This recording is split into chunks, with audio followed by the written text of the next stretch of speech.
Your last launch didn't go as planned, and now you're questioning your offer? Stop right here. It's not your offer, but your offer copy that's simply unclear. If people land on your sales page, read your offer, and hesitate, if you keep having to explain what you do over and over, and if your traffic is up on your website, but your bookings aren't, and you're therefore overwhelmed because you need to work twice as hard to compensate, fixing your offer copy will solve all of that. Hi, I'm Morgane, former cricket whisperer who used to market to everyone with a vague marketing message that led me to social media burnout and misaligned client in my first business.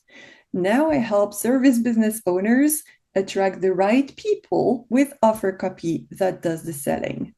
In this live workshop, I will show you how to reset your offer copy so it's clear at first glance, it's written for skimmers, it's focused on the clients that you want to attract, and tells people exactly what to do next without pressure and without any unethical FOMO. On February 26th, Sharon and I will be hosting the Offer Copy Reset Lab. We're going straight to what makes people book or bounce. No boring theory or plain information. You will get to implement action steps during the live and walk away with all you need to get your offer copy ready to bring in clients for your next launch. I'm looking forward to seeing you on the 26th. Make sure to bring your offer copy and we will transform it together. See you in the workshop.